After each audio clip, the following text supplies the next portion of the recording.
Bonjour à tous, bonjour à toutes. Pardon, ne me tapez pas. Ne me tapez pas. Parce que je vais parler de quelque chose dont les gens parlent beaucoup. Les influenceurs. Les influenceurs. On vous entend souvent.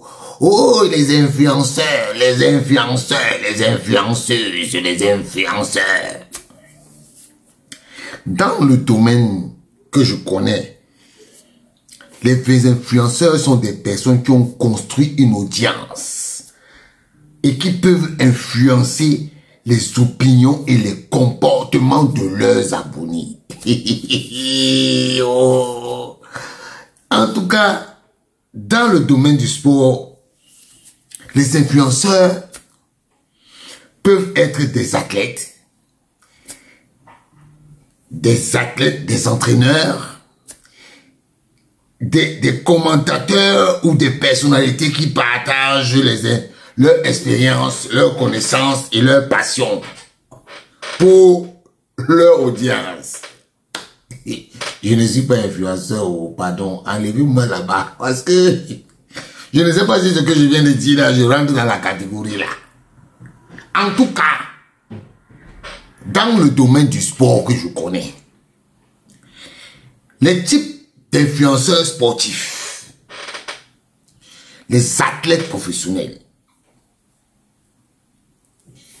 et les personnes qui partagent des conseils et des routines d'entraînement, par exemple, les gens qui font des fitness, mais ça c'est un autre type d'influence.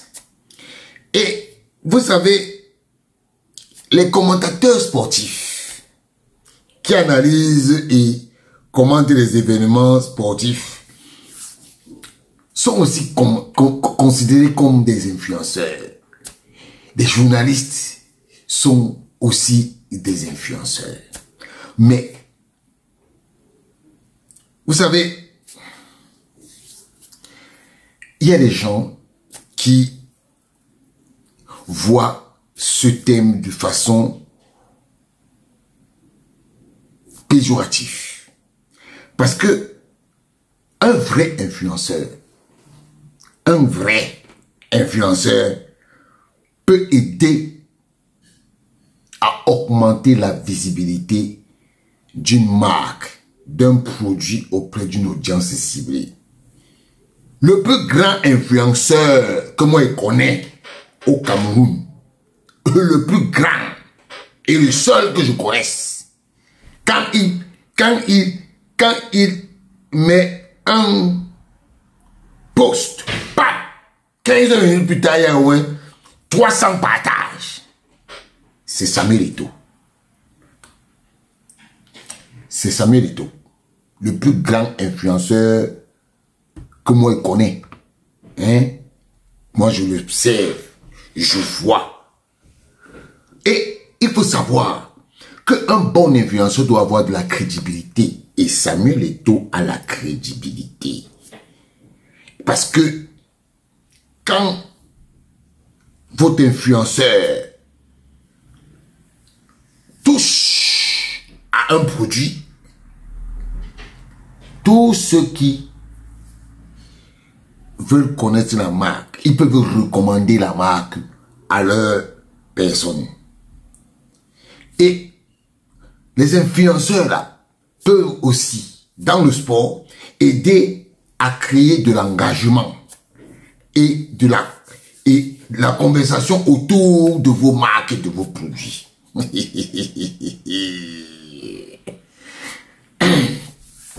Quand vous voulez voir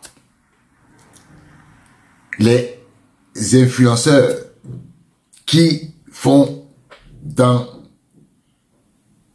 le domaine du sport, il faut les chercher chez les footballeurs, les tennisman, les athlètes de 100 mètres, 200 mètres, les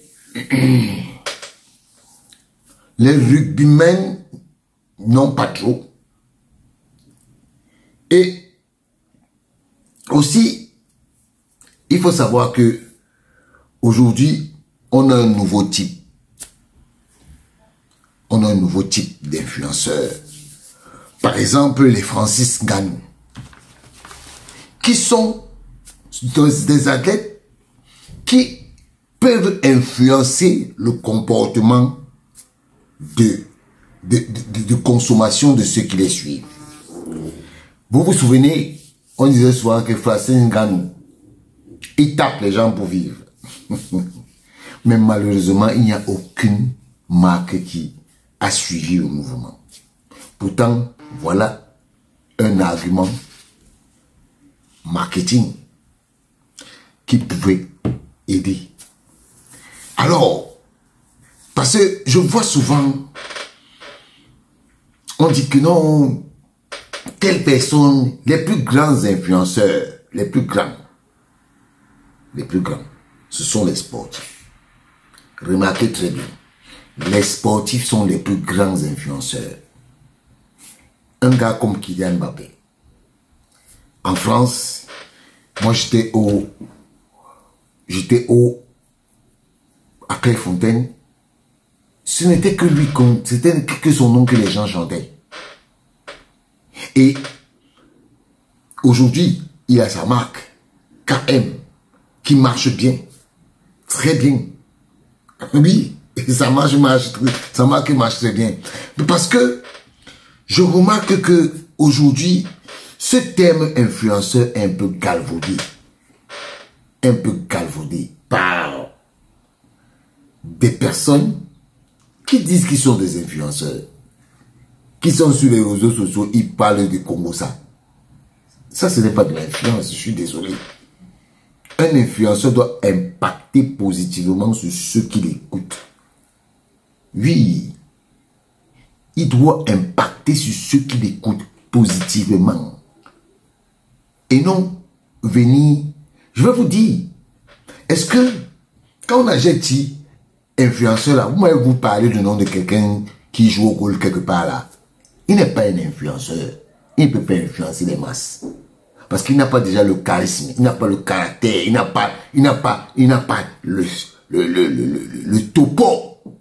Oui, il y a une marque là au Cameroun qu'il a récupérée comme égérie. On avait dit que oh, l'égérie de tel, l'égérie de tel. Depuis que ce monsieur-là, on l'avait mis sur la fiche, la marque là est devenue quoi? Ce n'est pas tous les athlètes qui sont là-bas. Hein.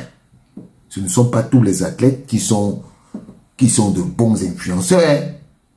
Oui, ce ne sont pas tous les bons. Donc, je voulais attirer votre attention pour vous faire comprendre que ces affaires d'influenceurs, que ce soit dans la vie commune, que ce soit dans le sport, il y a une question d'impact. Quel est l'impact que lui, il apporte sur le produit qu'on lui donne? Moi, voici ma petite marque que je suis en train de créer là. Je sais qu'il y a des gens qui vont me dire que oh na, on va pas acheter tes polos, on va pas acheter tes t-shirts, on va pas faire ceci. Parce que ils disaient que je ne les représente pas. Mais il y a aussi des gens qui vont me dire que oh na, moi je veux commander le pull sien, je veux commander le pull, je veux commander la casquette, je vais commander le t-shirt. Parce que ça va arriver. Mais maintenant, moi, je veux simplement vous dire que il faudrait que quand on veut être dans le domaine du sport, du marketing, c'est bien d'avoir de bonnes personnes que vous ciblez pour être vos représentants. C'est ça. Les influenceurs comme les Samuel Eto'o, sont de bons produits pour des marques. Alors, je voulais juste vous expliquer un peu cette histoire d'influenceur.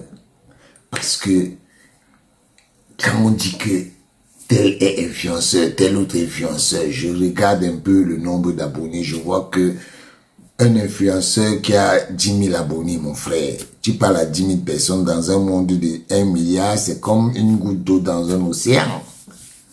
Donc, mes frères, sachez que il y a des vrais influenceurs. Et les vrais influenceurs, on les trouve dans le domaine du sport, de la culture, du cinéma. Mais maintenant, dans tous ces mondes dont on parle là, il y a catégorie et catégorie. Voilà. En tout cas, j'espère que vous allez acheter